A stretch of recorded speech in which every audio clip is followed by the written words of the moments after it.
जो हमारा पिछला लेक्चर हुए हैं उसमें क्या था कि कुछ चीजें थी, जैसे कि ये अनविन्स फॉर्मूला है, ये रह गया था पिछले लेक्चर में, तो मैंने यहाँ पे मेंशन कर दिया अनविन्स फॉर्मूला। यहाँ पे क्या है, डीएमएम है, ये तुम्हारा क्या है, ग्रॉस डायमीटर है डीएमएम। इसका फॉर्मूला यहाँ पे दिया हुआ है 6.05 टीएमएम। टी हमारा यहाँ पे क्या है, थिकनेस है, तो ये फॉर्मूला है, टी इक्वल्स टू थिकनेस। ठीक है। और ऊपर जो है एक ये चीज भी रह गई थी, बोल्ट्स के बारे में है कि बट जॉइंट्स जो हमारे होंगे बोल्ट्स में, वहां पे जो हमारा मैक्सिमम पिच होगा वो होगा 4.55। एक ही चीज है। अब यहाँ पे आ जाओ, इसमें देखो, यहाँ पे है तुम्हारा सबसे पहले एक ये जो चीज लिखी हुई है इस हिस्से में, देखो इसको थोड़ा सा ध्यान से समझना पड़ेगा। यहाँ पे लिखा हुआ है बट वेल्ड, अपने नोटबुक में जरा इसको सही से लिख लेना। यहाँ पे लिखा हुआ है लैप जॉइंट, है ना। ये कैसे है, मतलब ये जो ऊपर वाला पार्ट है ये लैप जॉइंट का है, नीचे वाला जो पार्ट है ये बट जॉइंट का है, बट वेल्ड का है। ठीक। मतलब एक लाइन में यहाँ पे ड्रॉ कर देता हूँ फिर से।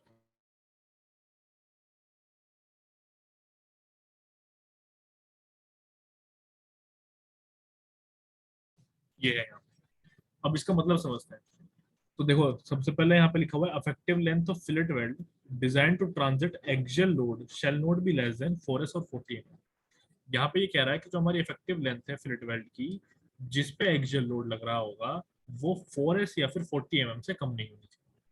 फिर इसी में उसने लैप जॉइंट के लिए उसने कहा है यहाँ पे कि इंटरमीडिएट केस में भी सेम ही वैल्यूज है, यानी कि 4s और 40 mm वैल्यूज सेम रहेंगी इंटरमीडिएट के केस में भी। अभी इंटरमीडिएट क्या होता है वो देखो। इंटरमीडिएट होता है, मान लो कि आपकी ये दो प्लेट्स हैं, एक प्लेट ये रही यहाँ पे और एक प्लेट ये रही। अब आपको वेल्डिंग करनी है, तो वेल्डिंग किस तरीके से होती है, एक वेल्डिंग होती है कि आपने लगातार इसको वेल्ड किया, ठीक है, ऐसे लगातार आपने वेल्डिंग कर दी। एक वेल्डिंग होती है कि आपने एक वेल्डिंग यहाँ पे करी, फिर थोड़ा गैप देके एक वेल्डिंग आपने यहाँ करी, फिर थोड़ा गैप दिया, फिर एक वेल्डिंग आपने यहाँ करी। तो ये जो इस तरह का वेल्डिंग होता है इसको हम कहते हैं इंटरमीडिएट वेल्डिंग। इसका मतलब होता है इंटरमीडिएट वेल्डिंग। ठीक है। तो अब वो यहाँ पे यही कह रहा है कि आप, अगर आपका लैप जॉइंट है तो वहां पे इंटरमीडिएट केस में भी वैल्यूज जो है 4s और 40 mm से कम नहीं होनी चाहिए। ठीक है। अब आ जाओ यहाँ पे बट वेल्ड में। अच्छा, और हाँ ये देखो इंटरमीडिएट वेल्ड की कैलकुलेशन कैसे करते हो, ये देखो यहाँ पे ये एक वेल्डिंग हुआ है, ये जो आप लोग देख पा रहे हो, ऐसे ये जो है ये भी एक वेल्डिंग है, और सेंटर में भी यहाँ भी एक ये वेल्डिंग है। तो ये वेल्डिंग का लेंथ है यहाँ पे L1 L2 L3। तो इन तीनों को आप समेशन करोगे तो L1 plus L2 plus L3 should not be less than 4s। यहाँ पे यही कह रहा था 4s या फिर 40 mm, इनसे कम नहीं होना चाहिए। अब यहाँ पे जो आप देख रहे हो ये जो गैपिंग बीच में है, यानी कि दोनों वेल्ड्स के बीच में जो गैप है यहाँ पे, उसको हम कह रहे हैं L maximum, spacing between the weld, वो 16 टी मिनिमम। टी मिनिमम का मतलब थिकनेस मिनिमम, तो टी मिनिमम से ज्यादा नहीं होना चाहिए, 16 इंटू टी मिनिमम से ज्यादा नहीं होना चाहिए। अब ये तो आपका बट वेल्ड का केस है, सुन लो जरा, बट वेल्ड का केस है इंटरमीडिएट वेल्डिंग का। अब यहाँ पे देखो, अगर यही फिलेट वेल्ड हो जाता, तो फिलेट वेल्ड में, अब मैं स्पेसिंग की बात कर रहा हूँ, ठीक है, इंटरमीडिएट में स्पेसिंग की बात कर रहा हूँ, तो वो स्पेसिंग होती 12t अगर कंप्रेसिव होता, और 16t अगर टेंसाइल जॉइंट होता। ठीक है, तो ये चीज है। अब इंटरमीडिएट वेल्डिंग को आप उस जगह नहीं देते जहां पे डायनामिक लोडिंग लग रही होती है। ठीक है, डायनामिक लोडिंग का मतलब क्या है कि इसकी वैल्यूज बदल रही होंगी, लोडिंग की वैल्यूज जो है वो बदल रही होंगी, कभी ज्यादा कभी कम, मतलब फ्लक्चुएट हो रही होंगी, तो वो होता है डायनामिक लोडिंग। तो ऐसी जगह पे आप इंटरमीडिएट वेल्डिंग नहीं देते। अब इसके बाद में आता है स्ट्रेंथ ऑफ फिलेट वेल्ड। अब ये स्ट्रेंथ कैसे निकल जाती है, अब देखो। तो यहाँ पे स्ट्रेंथ के लिए बेसिकली मैं आप लोगों को बताता हूँ, हमें फिर से वही चीज करनी है। हमारा पी यहाँ पे जो है वो लोड है, और ये लोड ही हमें निकालना है, यही हमारी स्ट्रेंथ है। अब ये लोड कैसे निकाला जाएगा, अब ये स्ट्रेस इनटू एरिया कर दो तो ये लोड निकल जाएगा। तो मैंने यहाँ पे यही करना है, स्ट्रेस इनटू एरिया हर बार कर देना। तो मैं यहाँ पे स्ट्रेंथ निकाल रहा हूँ फिलेट वेल्ड की, तो एरिया देखो यहाँ पे क्या होगा हमारा, एल इफेक्टिव इंटू टी, यही तो होगा। एल इफेक्टिव लंबाई है, टी थिकनेस है, थ्रोट थिकनेस, अभी हमने पढ़ा था इसके बारे में। तो ये चीज है यहाँ पे, ऐसे हम एरिया निकालेंगे। अब देखो यहाँ पे जो पीएस है, ये आपका पीएस क्या है, ये आपका स्ट्रेंथ है फिलेट वेल्ड। तो यहाँ पे ये एरिया से मल्टीप्लीकेशन हुआ, और यहाँ पे आपके स्ट्रेस से मल्टीप्लीकेशन हुआ, और स्ट्रेस क्या है आपका, परमिसिबल शियर स्ट्रेस है। वेल्डिंग में उसकी वैल्यू है 110 MPa। ठीक है, ये वैल्यू उसकी है यहाँ पे। तो ये जो आप यानी कि यहाँ पे स्ट्रेंथ अभी देख रहे हो, ये शियर स्ट्रेंथ आप देख रहे हो। शियर स्ट्रेंथ देख रहे हो, इसको याद कर लेना। क्यों शियर स्ट्रेंथ है? बिकॉज यहाँ पे परमिसिबल शियर स्ट्रेस का वैल्यू लिया जा रहा है, तो ये शियर स्ट्रेंथ है।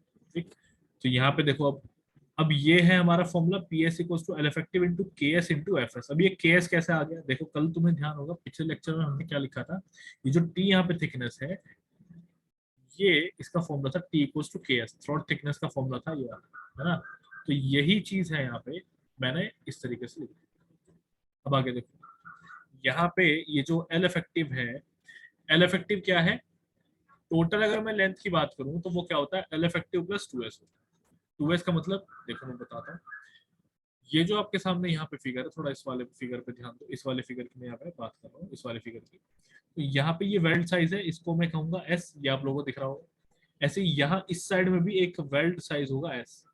तो हमारा यहाँ पे क्या हो रहा है, ये जो है ये है एल इफेक्टिव, टोटल एल है हमारा एल इफेक्टिव प्लस 2s, इस तरीके से आपका टोटल लेंथ है, ये चीज है। अब ये चीज मैंने यहाँ पे समझ ली। अच्छा, जो एल इफेक्टिव है मेरा वो 4s से कम नहीं होना चाहिए, इस बात के लिए हमें याद रखना है। ये जो एल है इसको हम वेल्ड लेंथ भी कहते हैं, वेल्ड लेंथ भी इसको बोला जाता है। अब यहाँ पे आ जाओ, फिलेट वेल्ड जो हमारा है एंगल सेक्शन। एंगल सेक्शन कैसे दिखते हैं पहले मैं वो आप लोगों को बताता हूँ। एंगल सेक्शन इस तरीके से होता है, ये जो शेप आप देख रहे हो एल शेप, ये हमारा एंगल सेक्शन। ठीक है, तो यहाँ पे अब इस एंगल सेक्शन में हम फिलेट वेल्ड की बात करते हैं, तो ये कैसे किया जा रहा है देखो। अब ये जो गसेट प्लेट आप लोगों के सामने यहाँ पे है ना, थोड़ा सा मैं इसको यहाँ बना देता हूँ, ये आपका गसेट प्लेट है इस तरीके से। ठीक, इस गसेट प्लेट पे ये अभी मैं रीजन को शेड कर रहा हूँ, ये वाला जो मैंने शेड किया है इसकी एक लेंथ होगी ना, इसकी एंगल सेक्शन की एक लेंथ होगी, यहाँ पे मेंशन कर दूंगा, ये हमारा एंगल सेक्शन है और इस एंगल सेक्शन की एक लेंथ होगी। तो इस तरीके से थोड़ा सा इसको आगे को बढ़ाओ, ये हमारा एंगल सेक्शन है इस तरीके से, ये हमारा फिगर यहाँ पे बन गया।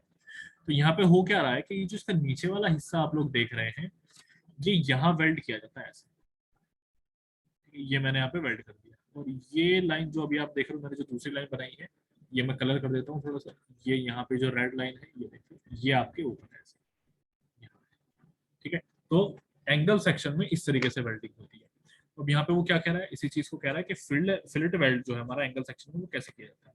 तो अब आप एक चीज नोटिस करो, इस साइड में स्ट्रक्चर थोड़ा सा ज्यादा है ना, थोड़ा सा स्ट्रक्चर ज्यादा है, तो यहाँ यानी कि इसका वेट जो है इस साइड में अगर मैं बात करूं तो ज्यादा होगा, यानी कि लेफ्ट साइड में अगर मैं वेट की बात करूं तो ज्यादा होगा comparatively to the right side. ठीक है, तो इसका मतलब ये है कि जो इसका न्यूट्रल एक्सिस है वो भी शिफ्ट हो जाएगा ना, न्यूट्रल एक्सिस भी शिफ्ट हो जाएगा, ये सॉम वाला कॉन्सेप्ट है।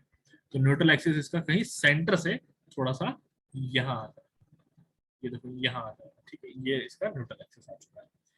अब यहीं पे लगेगा आपका लोड, तो ये चीज हो रही है यहाँ पे, ये लोड लगा हुआ है। अब देखो, चूंकि आपका न्यूट्रल एक्सिस इस साइड के नजदीक है, तो यहाँ पे जो आपकी वेल्डिंग हो रही है उसका लेंथ है ए, और यहाँ जो वेल्डिंग हो रही है उसका लेंथ है बी, तो आपका ए जो है वो बी से ज्यादा होगा। ठीक है ना, ये बात समझ में आ रही हो कि ए जो है वो किससे ज्यादा होगा, बी से ज्यादा होगा। रीजन, क्योंकि इसका सेंटर ऑफ ग्रेविटी जो है इस साइड में शिफ्ट हो चुका है, तो हम यहाँ इस साइड में स्ट्रॉन्ग ज्यादा बनाएंगे। तो यहाँ पे इसलिए लिखा हुआ a greater than b because of centre of gravity. अब यहाँ पे क्या होता है, यहाँ पे टोटल जो डिस्टेंस है वो हमारा बी है, टोटल डिस्टेंस बी है। टोटल डिस्टेंस से मेरा मतलब है कि यहाँ से लेके यहाँ तक का जो टोटल डिस्टेंस है वो मेरा बी है। ठीक, तो वो यहाँ पे ये कह रहा है, ये मेरा एक्स बार हो गया न्यूट्रल एक्सिस से, ये फिर मेरा हो जाएगा बी माइनस एक्स बार। तो यहाँ पे मैं एक प्रॉपर्टी लगा देता हूँ, ये हो जाता है a upon b equals to b minus x bar upon x. यानी कि ए के लिए, इस ए के लिए ये रहा यहाँ पे बी माइनस एक्स बार, बड़े के लिए बड़ा एक तरीके से, और ऐसे यहाँ पे बी के लिए एक्स बार, ये चीज यहाँ पे एक ये रिलेशन बनता है। अब यहाँ पे एक रिलेशन जो स्ट्रेंथ वाला है वो है P equals to L effective to 2 into FS। ठीक है, ये रिलेशन है। एक यहाँ पे L इफेक्टिव हमारा क्या होगा, A प्लस बी होगा। L इफेक्टिव हमारा क्या है यहाँ पे, ये रहा A प्लस बी।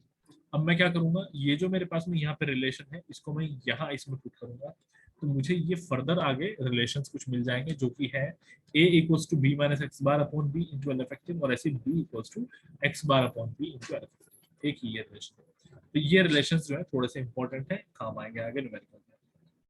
अब आगे देखो नेक्स्ट हमारा, अब यहाँ पे है टाइप ऑफ फिलेट वेल्ड। तो टाइप ऑफ फिलेट वेल्ड जो है पहला यहाँ पे आता है हमारा स्लॉट वेल्ड। अब ये जो ऊपर जो चीजें लिखी हुई है, जो यहाँ पे मैंने लिखा हुआ है ये सब, ये भी मैं अभी बताऊंगा, लेकिन इसके लिए वेट करो थोड़ा। तो पहले मैं यहाँ पे स्लॉट वेल्ड बता देता हूँ। एक स्लॉट वेल्ड है हमारे पास, एक ऐसे हमारे पास में नीचे होगा यहाँ पे प्लग वेल्ड, ये जो आप देख रहे हो ये होता है प्लग वेल्ड। तो इनमें अंतर क्या होता है, ये फिलेट वेल्ड्स के टाइप। स्लॉट वेल्डिंग में क्या होता है, मान लो कि आपको वेल्डिंग करनी थी, ये मैं यहाँ पे एक गसट प्लेट फिर से बना देता हूँ। मैंने यहाँ पे इस तरीके से एक गसट प्लेट जो है बना दी, और यहाँ ये मेरा एक फ्लैट, ये फ्लैट है। अब हो क्या रहा है कि वेल्डिंग मुझे कहाँ करनी है, अब देखो जरा। सपोज करो कि ये जो डिस्टेंस है, ये वाला जो डिस्टेंस है, ये वाला जो डिस्टेंस है, और ये वाला जो डिस्टेंस है, ये टोटल वेल्डिंग अगर मैं ऐड करूं, इसको मैं A1 कहता हूं, इसको A2 और इसको A3। तो A1 plus A2 plus A3 मिलाकर के जो मेरे पास स्पेस है, सपोज करो कि वो 20 सेंटीमीटर का है। अब हमारी कैलकुलेशंस के अकॉर्डिंग जो वेल्डिंग होना चाहिए, सपोज करो वो है 27 सेंटीमीटर।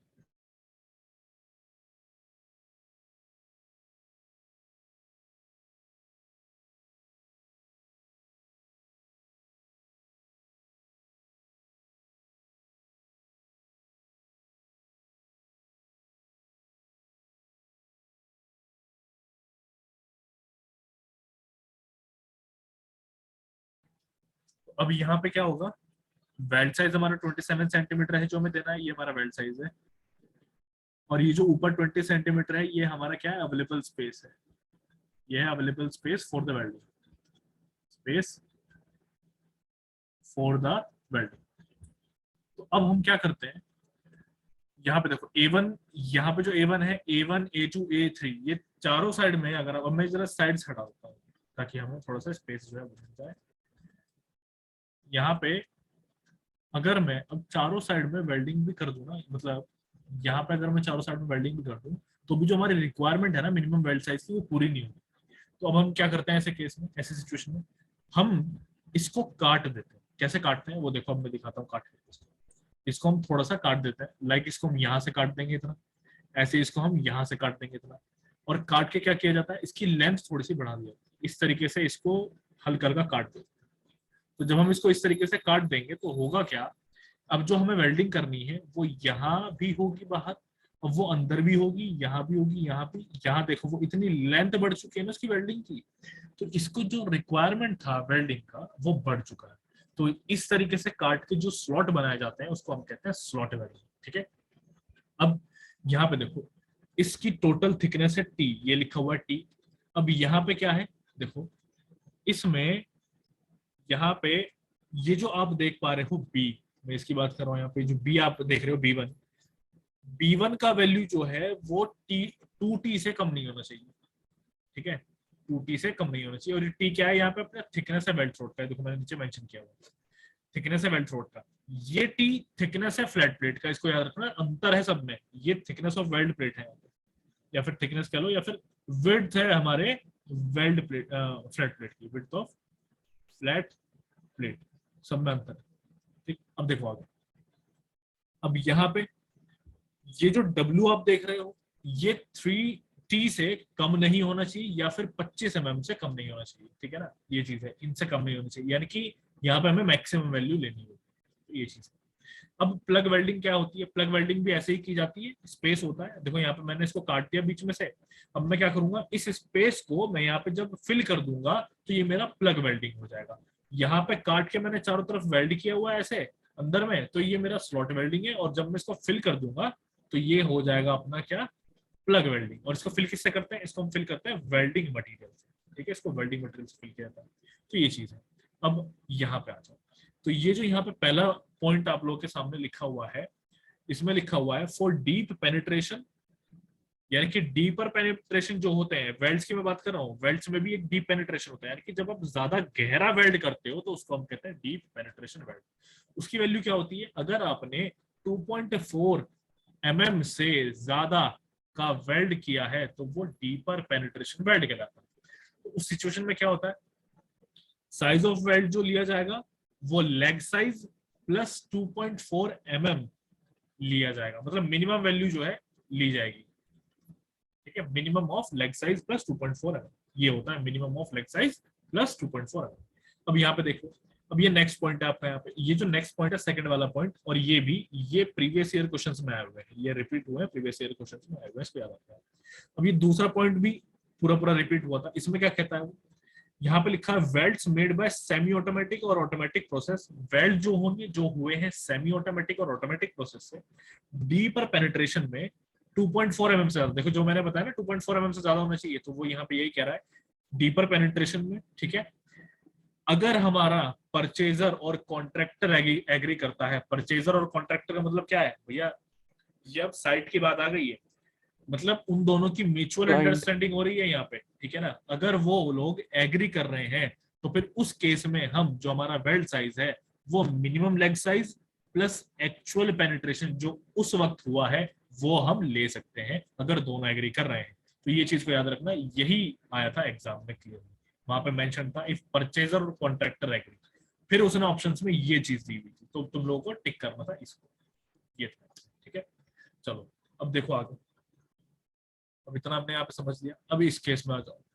अब यहाँ पे बट वेल्ड क्या होता है, बट वेल्ड जो है वो हमारे पास में दो तरह का होता है, एक होता है सिंगल ग्रूव वेल्डिंग या फिर सिंगल वी वेल्डिंग, और एक होता है हमारे पास में डबल ग्रूव वेल्डिंग। अब ये कैसे वेल्डिंग होती है, देखो ग्रूव बनाया जाता है, ये जो आप देख रहे हो ऐसे, इसको काट दिया जाता है थोड़ा थोड़ा साइड से, ये हमारे दो मटेरियल ऐसे होंगे इस तरीके से, ठीक है, इस तरीके से दो मटेरियल, इसको हल्का सा यहाँ से काटते हैं, इसको हल्का सा यहाँ से काटते हैं, और फिर इनकी वेल्डिंग की जाती है, तो इसको हम कहते हैं ग्रूव वेल्डिंग। अगर सिंगल ग्रूव है या फिर वी वेल्डिंग भी उसको कहते हैं, और अगर डबल है ऐसे जैसे यहाँ पे, तो उसको हम डबल ग्रूव वेल्डिंग भी कहते हैं, ठीक है।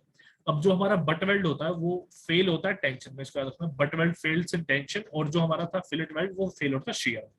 तो हमारा यहाँ पे स्ट्रेंथ है बट वेल्ड की, वो देख लो t into l effective into f t, f t का वैल्यू हमारा क्या है यहाँ पे, एफ टी है हमारा टेंसाइल स्ट्रेंथ ऑफ वेल्ड जो दिया हुआ है 140 मेगापास्कल, ठीक है। वहां पे कितना था शियर स्ट्रेंथ ऑफ वेल्ड, वहां पे था 110 मेगापास्कल, यहाँ पे 140 मेगापास्कल। अब यहाँ पे जो टी है, ये जो आपका थिकनेस है, थिकनेस ऑफ थ्रॉट, ये हमें दिया हुआ है, वो कितना होता है 5/8 इंटू टी मेन प्लेट, ठीक है। सिंगल वेल्ड अगर हमारा हो रहा है यहाँ पे, सिंगल वी हो रहा है, तो यहाँ पे थिकनेस जो होगा हमारे मेन प्लेट का उसका 5/8 होता है, और अगर हमारा डबल है तो फिर हमारा जो टी मेन है, जो थिकनेस है मेन प्लेट का, वो उसी के बराबर हो जाता है, तो इसको हमें यहाँ पे याद रखना है, ठीक है। तो मेन प्लेट जो है, मेन प्लेट कौन सी होगी, वो थिनर होगी, वहां पे दो होंगी, जिनमें से हमें कौन सी लेनी है, पतले वाली लेनी है, इस चीज को हमें याद रखना है कि हमें किसको लेना है, हमें पतले वाली को लेना है, ठीक है। चलो अभी देखो आगे,